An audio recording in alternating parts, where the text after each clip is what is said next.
Hello दोस्तों, एक बार फिर से स्वागत है आपका मेरे इस चैनल में। जैसा कि आप सभी को मालूम है कि हम संपूर्ण मध्य प्रदेश की सीरीज़ कर रहे हैं, जिसमें परीक्षा धाम पब्लिकेशन की पूरी बुक को कंप्लीट किया जाएगा। इससे पहले आप मेरे 3-4 वीडियो देख चुके होंगे। 4 चैप्टर हम कंप्लीट कर चुके हैं।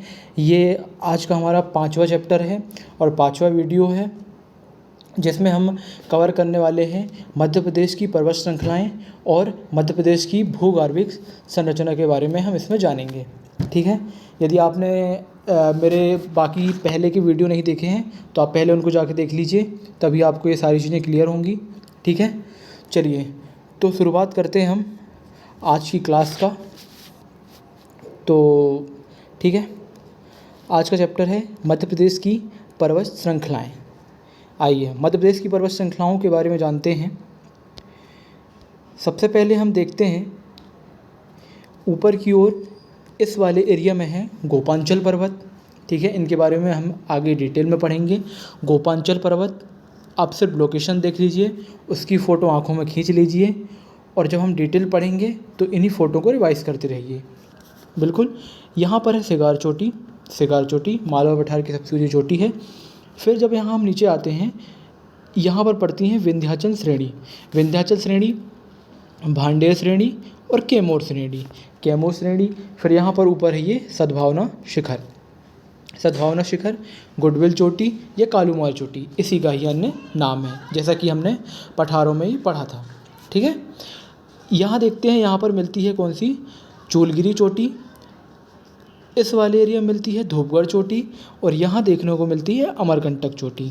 ठीक है, फिर यहाँ है मैकाल श्रेणी। इस वाले एरिया में है महादेव श्रेणी और यहाँ सबसे नीचे पड़ती है राजपीपला की श्रेणी।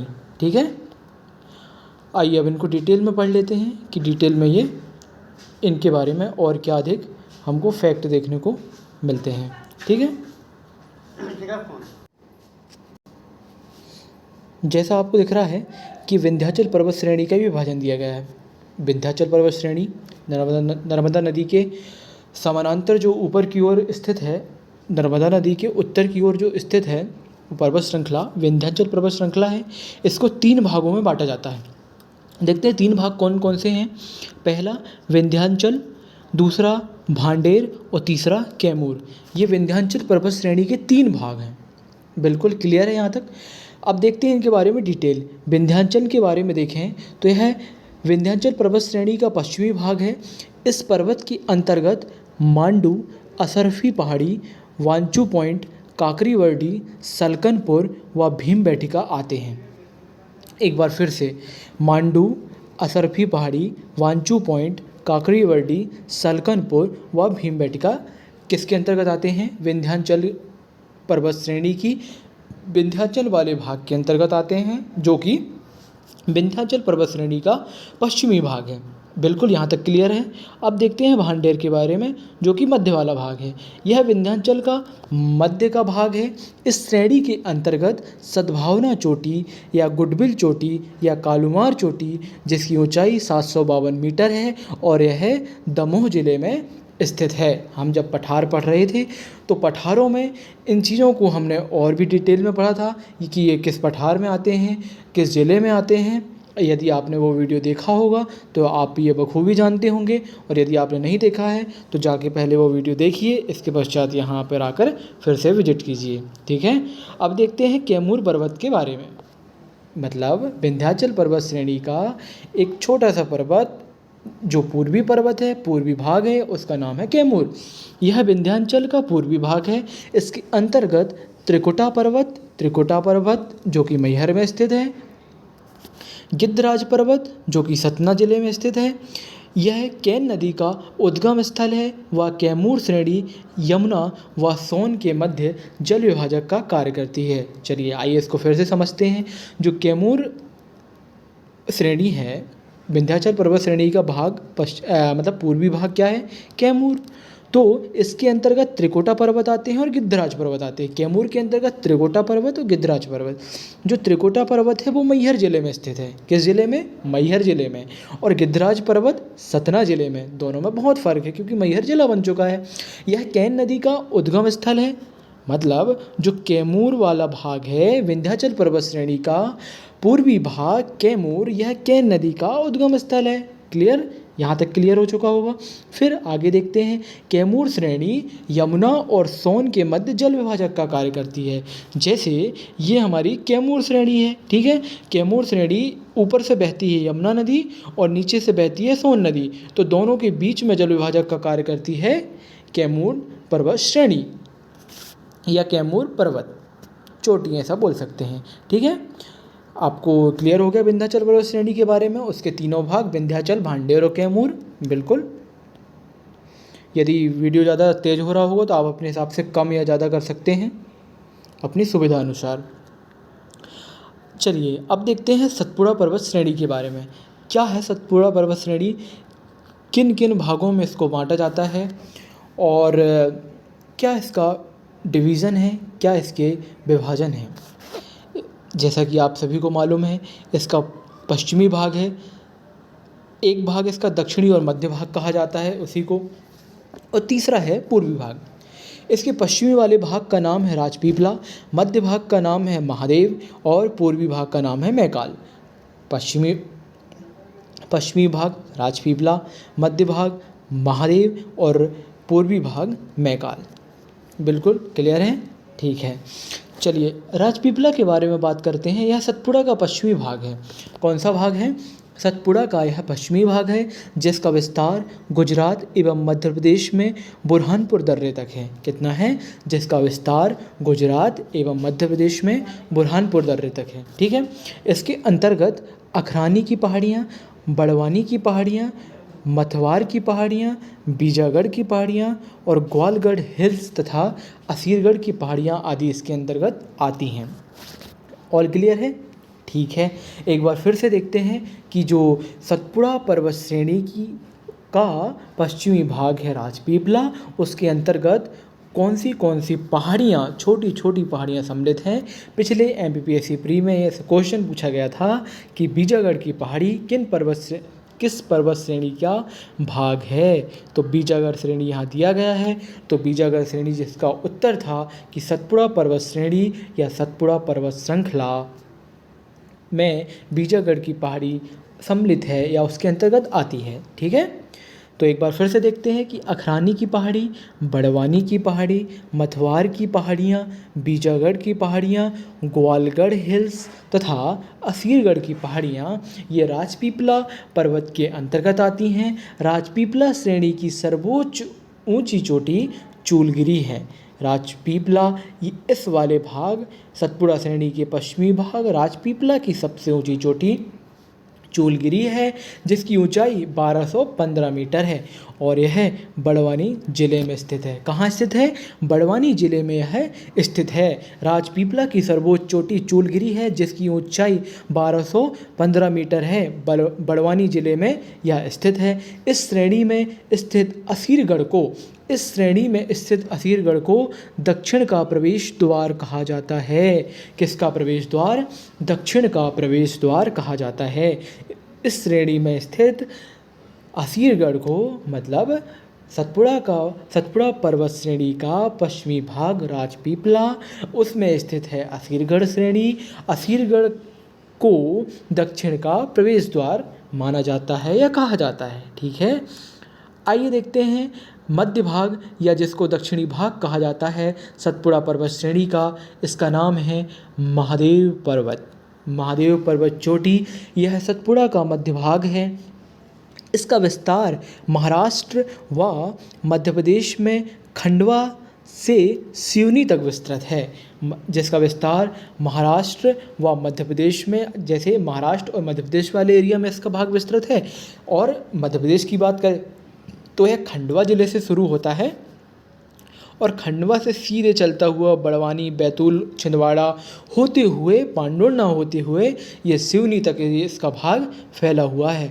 तो आपको समझ में आ गया होगा कि महादेव जो पर्वत चोटी है उसका विस्तार महाराष्ट्र और मध्य प्रदेश वाले एरिया में है। मध्य प्रदेश में बात करें तो खंडवा से शुरू होकर यह सिवनी जिले तक फैला हुआ है। इसके अंतर्गत धूपगढ़, पचमढ़ी, चौरागढ़, नंदीगढ़, कालीभीत आदि पर्वत चोटियाँ आती हैं। दोस्तों, आप बिल्कुल भी ये बात ना भूलें कि कौन सी पर्वत चोटी या कौन से छोटे छोटे पर्वत किस श्रेणी के अंतर्गत आते हैं, किस पर्वत के उपभाग हैं, क्योंकि क्वेश्चन डायरेक्ट पूछा जाता है। ठीक है, तो इसके अंतर्गत धूपगढ़, पचमढ़ी, चौरागढ़, नंदीगढ़, कालीभीत आदि पर्वत आते हैं। कालीभीत पहाड़ी बैतूल जिले के अंतर्गत स्थित है। इस क्षेत्र की सबसे ऊंची चोटी धूपगढ़ है। इस क्षेत्र की सबसे ऊंची चोटी कौन सी है? धूपगढ़ है, और यह मध्य प्रदेश की सबसे ऊंची चोटी मानी जाती है।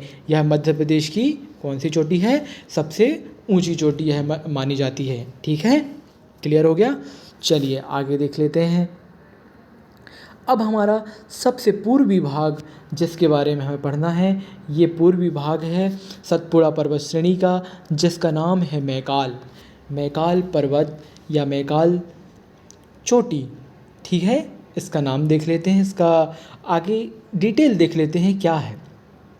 यह सतपुड़ा का पूर्वी भाग है। इसका विस्तार मध्य प्रदेश के सिवनी से छत्तीसगढ़ तक है। जैसा कि हमने देखा था कि जो मध्य वाला भाग था, महादेव वाला भाग था, वो खंडवा से सिवनी तक था। तो ये जो आगे सिवनी से आगे कारवां इसका बढ़ता है, सतपुड़ा पर्वत श्रेणी आगे की ओर विस्तार होता है इसका, तो ये सिवनी से छत्तीसगढ़ तक इसका भाग फैला हुआ है। इसकी पूर्वी सीमा अर्धचंद्राकार है। जो मैकाल वाला एरिया है, इसका जो सीमा है ये अर्धचंद्राकार है, कुछ इस प्रकार से अर्धचंद्राकार ये बनाता हुआ जाता है। इसके अंतर्गत अमरकंटक, केरार घाटी और अचानक मार आते हैं। कौन कौन आते हैं? अमरकंटक, केरार घाटी और अचानक मार आते हैं। इस केरार घाटी के कारण ही मध्य प्रदेश और छत्तीसगढ़ के लगभग 5 से 10 किलोमीटर के वर्ग किलोमीटर का एरिया जो है विवादित होता है। इसलिए क्षेत्रफल में कभी कभी डिफरेंस आपको देखने को मिलता है कि दो अलग अलग क्षेत्रफल होते हैं। ठीक है, चलिए, वैसे तो हम वो 3,08,052 किलोमीटर स्क्वायर वाला मानते हैं। ठीक है, चलिए, ये विवाद का विषय है, विवाद में हम नहीं पढ़ेंगे। आगे देखते हैं कि मध्य प्रदेश में स्थित मैकाल की सर्वोच्च चोटी अमरकंटक है। मध्य प्रदेश में स्थित, इस क्वेश्चन को आप ध्यान से पढ़ेंगे, क्योंकि जो मैकाल श्रेणी है वह मध्य प्रदेश और छत्तीसगढ़ दो राज्यों में फैली हुई है। ठीक है, तो दोनों राज्यों की अलग अलग चोटियाँ होंगी, अलग अलग ऊंची चोटी होगी, तो दोनों के क्वेश्चन अलग अलग बनते हैं। यहाँ आप कंफ्यूज नहीं हो सकते। यदि आप कंफ्यूज हुए, आपका एक क्वेश्चन गलत, 2 नंबर काट लिए जाएंगे। ठीक है, यदि आपको 2 नंबर चाहिए, एक क्वेश्चन सही करना है, तो आइए देखते हैं कि मध्य प्रदेश में स्थित मैकाल की सर्वोच्च चोटी अमरकंटक है। जो मध्य प्रदेश वाला एरिया है, ये जो मध्य प्रदेश वाला एरिया है उसकी सर्वोच्च चोटी है अमरकंटक। ठीक है, फिर इसका जो छत्तीसगढ़ वाला एरिया है, छत्तीसगढ़ में स्थित मैकाल की सर्वोच्च चोटी बदरगढ़ है। तो छत्तीसगढ़ वाले एरिया की सर्वोच्च चोटी क्या है? बदरगढ़ है। तो इसकी जो ऊंचाई है वो है 1176 मीटर, 1176 मीटर है। और अमरकंटक की ऊंचाई इसमें दी नहीं गई है, तो अमरकंटक की ऊंचाई आप नोट कर लीजिए, ये है 1065 मीटर। कितनी है? 1065 मीटर, 1065 मीटर अमरकंटक की ऊंचाई है, और बदरगढ़ की ऊंचाई 1176 मीटर है। इस प्रकार से 2 क्वेश्चन अलग अलग बनते हैं। और तीसरा क्वेश्चन अलग से एक मुख्य रूप से बनता है कि मैकाल पर्वत श्रेणी की सर्वोच्च चोटी कौन सी है, तो उसका आंसर बदरगढ़ होगा। यदि बदरगढ़ ऑप्शन में नहीं आता है तो उसका आंसर माना जाएगा क्या? अमरकंटक। ठीक है, चलिए आगे देख लेते हैं। तो ये मैप के थ्रू समझाया गया है, ये आप समझ लें, इसकी फ़ोटो खींच लें। ठीक है, फ़ोटो कहाँ खींचना आप सभी को मालूम है, आँखों से खींचना है और उसको मस्तिष्क में स्टोर करना है। फ़ोन में स्क्रीनशॉट नहीं लेना है, क्योंकि वो स्क्रीनशॉट आज लेते हैं और 1 साल बाद डिलीट कर देते हैं, खोल के कभी हम देखते हैं नहीं। तो देखते हैं कि ऊपर दी हुई क्या दी हुई है, विंध्याचल श्रेणी। 1 मिनट, ठीक है, ऊपर दी हुई है विंध्याचल श्रेणी और उसके नीचे दी हुई है सतपुड़ा श्रेणी। तो विंध्याचल श्रेणी और सतपुड़ा श्रेणी के बीच में प्रवाहित होने वाली नदी कौन सी है? नर्मदा नदी। बिल्कुल क्लियर हो गया। विंध्याचल उत्तर में विंध्याचल, दक्षिण में सतपुड़ा, बीच में है नर्मदा। ठीक है। और जब ताप्ती नदी की हम बात करते हैं तो ताप्ती नदी के उत्तर में है सतपुड़ा और दक्षिण में है अजंता श्रेणी। ठीक है। तो ऐसा क्लियर है कि सबसे ऊपर है विंध्याचल, उसके नीचे है सतपुड़ा, फिर सबसे नीचे है अजंता। तो आप देख लेंगे, ऊपर है नर्मदा, नीचे है ताप्ती। ठीक है, क्लियर हो गया। यहाँ से 2-3 क्वेश्चन बन जाते हैं। तो यदि हमको ये मैप याद नहीं होता है तो हम क्वेश्चन यहाँ से गलत कर देते हैं। ठीक है, चलिए, लेकिन अब ये सही हो जाएगा क्योंकि आपने फ़ोटो खींच चुके हैं। चलिए, यहाँ देखते हैं एग्ज़ाम प्रीमियर लीग, पहले यहाँ से देख लेते हैं। चलिए, इसको थोड़ा लास्ट में देखेंगे, टेबल है ना। ठीक है, चलिए क्लियर। देखते हैं exam premier league, EPL, IPL नहीं है। ठीक है, एग्ज़ाम प्रीमियर लीग है। गिद्धराज पर्वत यह पहाड़ी मध्य प्रदेश के सतना जिले के रामनगर तहसील के देवराज नगर में स्थित है। जो गिद्धराज पर्वत है या गिद्धराज पहाड़ी है, यह मध्य प्रदेश के सतना जिले के रामनगर तहसील के देवराज नगर में स्थित है। बिल्कुल गांव तक ये पहुंच गए हैं दोस्तों। ठीक है, आगे देखते हैं कि भोपाल शहर 5 पहाड़ियों पर बसा हुआ है। 5 प्यारी प्यारी पहाड़ियाँ हैं। आइए जिनका नाम देखते हैं। श्यामला, न्योरी, अरेरा, कटारा, ईदगाह।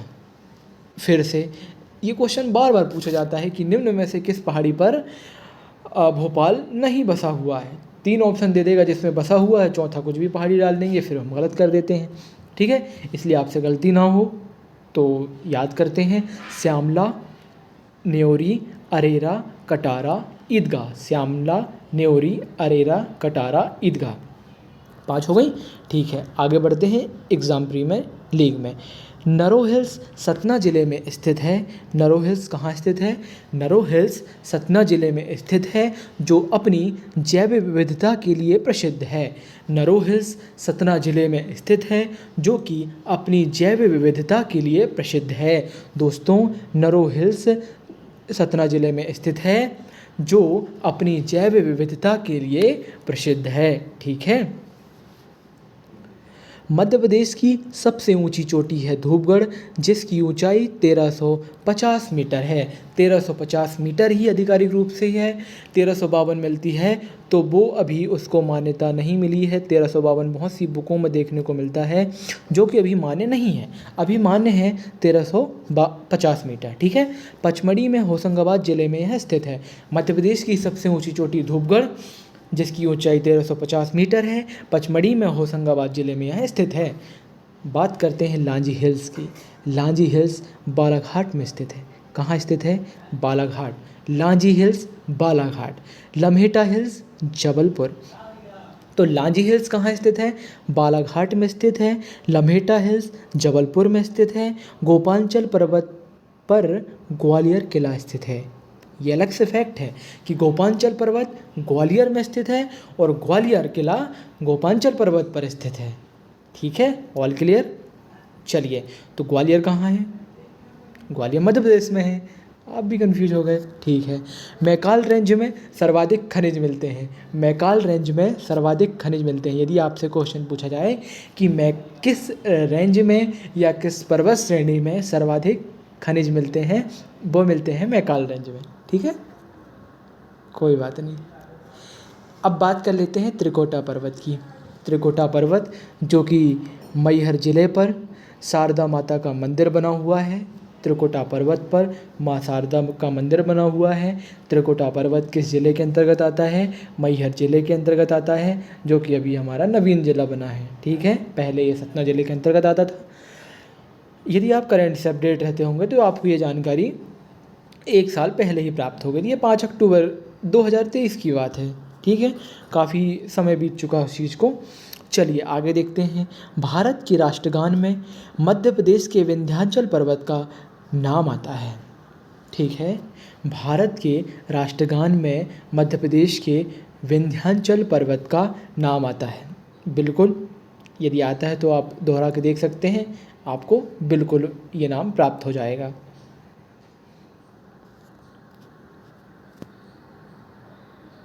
ठीक है, आगे देख लेते हैं क्या है। विंध्याचल पर्वत श्रेणी में चूना पत्थर के अधिक भंडार पाए जाते हैं। विंध्याचल पर्वत श्रेणी में चूना पत्थर के अधिक भंडार पाए जाते हैं, जिससे यहाँ सीमेंट फैक्ट्रियों का विकास हुआ है। किसका विकास हुआ है? सीमेंट फैक्ट्रियों का विकास हुआ है। विंध्याचल से पर्वत श्रेणी के आसपास सीमेंट की फैक्ट्रियों का विकास हुआ है। क्यों विकास हुआ है? क्योंकि यहाँ चूना पत्थर के अधिक भंडार पाए जाते हैं। ठीक है, तो ये जो टेबल रह गई थी हमारी, टेबल देख लेते हैं कि टेबल में क्या दिया हुआ है। ठीक है, मध्य प्रदेश की प्रमुख चोटियाँ। मध्य प्रदेश की क्या हैं? प्रमुख चोटियाँ हैं। ये चैप्टर ही बहुत महत्वपूर्ण है दोस्तों। यहाँ से क्वेश्चन घुमा फिरा के, जोड़ तंगोड़ के वो दे ही देते हैं और ये सोचते हैं कि बच्चे गलत कर दें। ये गलत धारणा है ना कि गलत कर दें बच्चे। क्वेश्चन ऐसे बनाओ कि बच्चे सही करें, लेकिन कोई बात नहीं, हम भी इसको याद करके मानेंगे। चलिए देखते हैं क्या दिया हुआ है, थोड़ा जूम कर लेते हैं तो सही से क्लियर होगा ये। ठीक है, मध्य प्रदेश की सबसे ऊंची चोटी धूपगढ़ है। मध्य प्रदेश की सबसे ऊंची चोटी धूपगढ़ है, जिसकी ऊंचाई 1350 मीटर है। कितनी है? 1350 मीटर। सतपुड़ा पर्वत की सबसे ऊंची चोटी है धूपगढ़, जिसकी ऊंचाई 1350 मीटर है। वही है, लेफ्ट वाला कान पकड़ो या राइट वाला पकड़ो, दोनों कान ही है। वैसे ये क्वेश्चन है। ठीक है, कि मध्य प्रदेश की सबसे ऊंची चोटी धूपगढ़ है, सतपुड़ा पर्वत की सबसे ऊंची चोटी धूपगढ़ है। बहुत बढ़िया। मध्य प्रदेश में स्थित मैकाल की सबसे ऊंची चोटी मध्य प्रदेश में स्थित है ना, कंफ्यूज नहीं होना यहाँ, कि मध्य प्रदेश में स्थित मैकाल की सबसे ऊंची चोटी है अमरकंटक और इसकी ऊंचाई है 1067 मीटर। दोस्तों, अमरकंटक की जो ऊंचाई है, आज तक मैंने जितना पढ़ा हूँ उसमें मुझे अमरकंटक की ऊंचाई लगभग 5 से 10 ऊंचाइयाँ मिली हैं। ठीक है, 5 से 10 ऊंचाइयाँ। किसी में मिलती है 1045, कहीं मिलती है 1050, कहीं मिलती है 1060, कहीं 1065, कहीं 1048 और आज यहाँ देखने को मिल रहा है 1067। ठीक है, जब इसका मैंने 3rd एडिशन पढ़ा था तो उसकी में ऊंचाई दी हुई थी 1065। तो इन्होंने एडिशन के साथ साथ अमरकंटक की ऊंचाई भी बढ़ा दी है ना, इस बात का आप ध्यान रखें। और चलिए, ये तो खैर मजाक की बात हुई, लेकिन ये आप ध्यान रखें, सीरियस के मतलब लें इस बात को, कि जब ऑप्शन आता है कि अमरकंटक की ऊंचाई कितनी है तो आप आसपास देखेंगे, मतलब जो अभी तक सबसे जो मेन ऊंचाई है वो मिलती है 1065, तो 1065 के आसपास देख सकते हैं, क्योंकि ऑप्शन इतने क्लोज आएंगे नहीं, दूर दूर ही आते हैं, है ना। तो यहाँ कंफ्यूज होने की इतनी कोई बात नहीं है। ठीक है, कोई भी क्वेश्चन आता है टैकल कर लेंगे। यदि गलत होगा तो आयोग के ही क्वेश्चन गलत हो जाते हैं, तो फिर हम क्या चीज़ें, है ना। ठीक है, छत्तीसगढ़ में स्थित मैकाल की सर्वोच्च चोटी है बदरगढ़। क्या है? बदरगढ़। छत्तीसगढ़ में स्थित मैकाल की सर्वोच्च चोटी है बदरगढ़, जिसकी ऊंचाई है 1176 मीटर। बिल्कुल क्लियर। राजपीपला श्रेणी की सबसे ऊंची चोटी कौन सी है? राजपीपला श्रेणी की सबसे ऊंची चोटी है चूलगिरी। राजपीपला श्रेणी की सबसे ऊंची चोटी है। दोस्तों, हम ये पढ़ चुके हैं और मध्य प्रदेश की इस सीरीज में ये तीसरी से चौथी बार हम पढ़ रहे हैं कि राजपीपला श्रेणी की सबसे ऊंची चोटी चूलगिरी है, जिसकी ऊंचाई 1215 मीटर है। यदि आपको ध्यान नहीं होगा तो मैं ध्यान दिला दूं कि जब हम मध्य प्रदेश के पठार पढ़ रहे थे, ठीक है, जब हम पर्वतों के बारे में डिटेल से पढ़ रहे थे, फिर जब हम तीसरी बार ये प्रमुख टेबल देख रहे हैं तो टेबल में हम ये पढ़ रहे हैं, और जब हम टेस्ट लगाते हैं तो टेस्ट में भी ये मिलते हैं। ठीक है, तो टेस्ट तो चल ही रहे हैं, आपको मालूम है। यदि आपको टेस्ट लगाना हो, टेस्ट लगभग एक क्वेश्चन में, एक पेपर में 400 से 500 क्वेश्चन होते हैं, तो आप टेस्ट वाली प्लेलिस्ट में जाके टेस्ट देख सकते हैं, सारी चीज़ें क्लियर हो जाएंगी। चलिए, बुंदेलखंड पठार की सबसे ऊंची चोटी है सिद्ध बाबा। क्या है? बुंदेलखंड पठार की सबसे ऊंची चोटी है सिद्ध बाबा, जिसकी ऊंचाई है 1172 मीटर। सिद्ध बाबा जो कि दतिया ज़िले में स्थित है। कहाँ स्थित है? दतिया ज़िले में। बार बार इस चीज़ को अब मैं याद दिला रहा हूँ कि कौन सी चोटी किस ज़िले में है, उसकी ऊंचाई क्या है, किस पठार के अंतर्गत आती है, आप बिल्कुल भी ना भूलें। मालवा पठार की सबसे ऊंची चोटी सिगार है, जिसकी ऊंचाई 881 मीटर है, जो कि इंदौर में स्थित है। और मालवा पठार के अंतर्गत ही स्थित दो अन्य और पहाड़ियाँ थीं। कौन कौन सी थीं? जनापाव और धजारी, जिनकी ऊंचाई थी, जनापाव की ऊंचाई थी 854 मीटर, 854 मीटर, और धजारी की ऊंचाई थी 810 मीटर। ठीक है, तो सिगार, जनापाव और धजारी ये सीधे लाइन से क्रम से रूप में आते हैं। ठीक है, आगे देखते हैं कि विंध्याचल पर्वत की सबसे ऊंची चोटी किसकी? विंध्याचल पर्वत की सबसे ऊंची चोटी है सद्भावना शिखर या गुडविल, या इसी को कहते हैं कालूमार चोटी। इसकी ऊंचाई 752 मीटर है। कितनी है दोस्तों? 752 मीटर है। और सद्भावना शिखर किस ज़िले में है? आपको फिर से ये चीज़ें याद होनी चाहिए। सद्भावना शिखर है दमोह ज़िले में, और सिद्ध बाबा है कहाँ स्थित है? दतिया ज़िले में। गोपांचल पर्वत कहाँ स्थित है? ग्वालियर ज़िले में, और गोपांचल पर्वत पर स्थित है ग्वालियर का किला। ठीक है, चलिए, मध्य भारत पठार या ग्वालियर चंबल पठार की सबसे ऊंची चोटी क्या है? ये फैक्ट ज़्यादा देखने को मिलता नहीं है, तो आप इसे याद कर लें, क्योंकि मैं भी ये पहली बार देख रहा हूँ कि मध्य भारत पठार या ग्वालियर चंबल पठार की सबसे ऊंची चोटी टोंगरा है। क्या है? टोंगरा। टोंगरा, मोंगरा नहीं, टोंगरा, जिसकी जो कहाँ स्थित है? श्योपुर में स्थित है। कहाँ है दोस्तों? श्योपुर में। इसकी ऊंचाई कितनी है?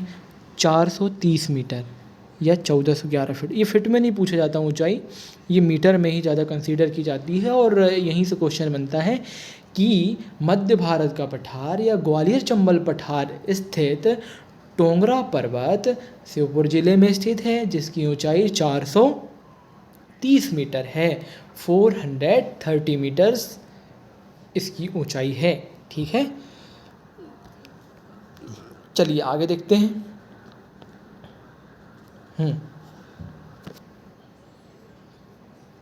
चलिए, महत्वपूर्ण बात कह रहे हैं हमारे प्रवीण भैया, है ना, जिनका ये पब्लिकेशन है। बस तुम एक बार सरकारी एग्ज़ाम निकाल कर देखो, अनजान लोग भी तुमसे दूर के रिश्ते निकाल लेंगे, है ना। जो रिश्तेदार हैं वो तो रिश्तेदार रहेंगी, लेकिन जो अनजान रहेंगे वो भी रिश्ते निकाल लेंगे, ऐसा ये कह रहे हैं। ठीक है, और ये कह रहे हैं कि एक नंबर बात है ना। तो ये हो गया, और एग्ज़ाम प्रीमियर लीग हमने देख ही लिया है ना। तो एग्ज़ाम प्रीमियर लीग में कोई दिक्कत नहीं जाएगी, है ना। तो एक बार और देख लो, क्योंकि ये चीज़ें भूलते बहुत ज़्यादा हम, है ना। मतलब मुख्य रूप से ये देख लेंगे कि जैसे जो गिद्धराज पर्वत है ये सतना ज़िले में स्थित है ना, सिर्फ इतना।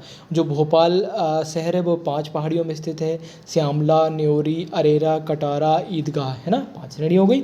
और नरो हिल्स कहाँ है, जो कि एक जैव विविधता स्थल है, ये भी सतना ज़िले में स्थित है। बिल्कुल क्लियर हो गया। मध्य प्रदेश की सबसे ऊंची चोटी धूपगढ़ है, ये हम बहुत बार पढ़ चुके हैं। ये चैप्टर बहुत महत्वपूर्ण है दोस्तों, इसलिए बार बार मैं आपको याद करवाने पर फोकस दे रहा हूँ और इतना ज़्यादा इंटरेस्ट ले रहा हूँ, है ना, ताकि आपको भी इसमें इंटरेस्ट आए। पचमढ़ी में होशंगाबाद ज़िले में स्थित है क्या? धूपगढ़ चोटी। लांजी हिल्स बालाघाट में स्थित है। कहाँ स्थित है? लांजी हिल्स बालाघाट में स्थित है। लांजी हिल्स बालाघाट में स्थित है। लांजी हिल्स बालाघाट में स्थित है। और लम्हेटा हिल्स कहाँ स्थित है? लम्हेटा हिल्स जबलपुर में स्थित है। लम्हेटा हिल्स कहाँ स्थित है? लम्हेटा हिल्स जबलपुर में स्थित है। Lanji hills Balaghat, Lanji hills Balaghat, Lamheta hills Jabalpur. ठीक है, याद करते चलेंगे, लांजी हिल्स बालाघाट, लम्हेटा हिल्स जबलपुर। ठीक है, चलिए आगे देखते हैं कि गोपांचल पर्वत पर ग्वालियर किला स्थित है। गोपांचल पर्वत पर ग्वालियर किला स्थित है, ये हम देख चुके हैं कि गोपांचल पर्वत पर ग्वालियर किला स्थित है। मैकाल रेंज में सर्वाधिक खनिज पाए जाते हैं, ये भी हमने देखा कि किस रेंज पर सर्वाधिक किले पाए जाते हैं, खनिज पाए जाते हैं। मैकाल रेंज पर सर्वाधिक खनिज पाए जाते हैं। ठीक है। त्रिकुटा पर्वत मैहर में स्थित है। शारदा माता का यहाँ मंदिर स्थित है। ठीक है। भारत के राष्ट्रगान में मध्य प्रदेश के विंध्याचल पर्वत का नाम आता है, ये आपको क्लियर है, विंध्याचल पर्वत का नाम आता है। ठीक है। चलिए आगे देख लेते हैं कि विंध्याचल पर्वत श्रेणी में चूना पत्थर के अधिक भंडार पाए जाते हैं, जिससे यहाँ सीमेंट फैक्ट्रियों का विकास हुआ है। बिल्कुल हम देख चुके हैं। तो ये हमारा अगला चैप्टर है। अगला चैप्टर क्या है? मध्य प्रदेश की भूगर्भिक संरचना, है ना। मध्य प्रदेश की भूगर्भिक संरचना, यहाँ से भी क्वेश्चन बनते हैं। ये धारवाड़, विंध्यन, दक्कन ट्रैप, इन वाले क्षेत्रों से यहाँ से क्वेश्चन बनते हैं, है ना। तो अगले चैप्टर में हम यहाँ से क्या देखेंगे कि क्या आर्कियन चट्टानें हैं, क्या धारवाड़ चट्टानें हैं, क्या कुड़प्पा चट्टानें होती हैं, क्या विंध्यन क्रम की चट्टानें होती हैं, क्या गोंडवाना, कौन सी पुरानी चट्टानें हैं, कौन सी नवीन चट्टानें हैं, किनके अपरदन से कौन सी चट्टानों का निर्माण हुआ है। ठीक है। और कहाँ खनिज के अवशेष मिलते हैं, कहाँ हीरा मिलता है, कहाँ चूना पत्थर मिलते हैं। ठीक है। जैसे कि आप देख रहे होंगे, ये आर्कियन चट्टानें हैं, ये ग्वालियर श्रेणी है, ये दक्कन ट्रैप है, ये बिजावर है, ये गोंडवाना क्षेत्र है, ये धारवाड़ क्षेत्र है, ये विंध्यन चट्टानें हैं, है ना। तो आपको क्लियर हो गया, ये आगे डिटेल में दी हुई है। तो दोस्तों, यदि आपको वीडियो पसंद आया होगा तो चैनल को सब्सक्राइब कर लें, है ना, और लाइक अवश्य रूप से कर दें, क्योंकि जब हम अगला चैप्टर पढ़ रहे होंगे, अगला वीडियो रिकॉर्ड कर रहे होंगे, तो बिल्कुल आपको ये वीडियो आपके यूट्यूब के फीड में बिल्कुल सामने ही मिलना चाहिए। वो कैसे मिलेगा? सब्सक्राइब कर लेंगे तो बिल्कुल वीडियो सामने आ जाएगा, ढूंढने की ज़रूरत नहीं पड़ेगी, क्योंकि एक बार यदि ये वीडियो चला गया तो दोबारा फिर नहीं आएगा। सब्सक्राइब करेंगे तो सामने आ जाएगा। ठीक है। चलिए, तो कल हम इस चैप्टर को डिटेल में पढ़ेंगे। मिलते हैं अगले वीडियो में, तब तक के लिए बहुत बहुत धन्यवाद।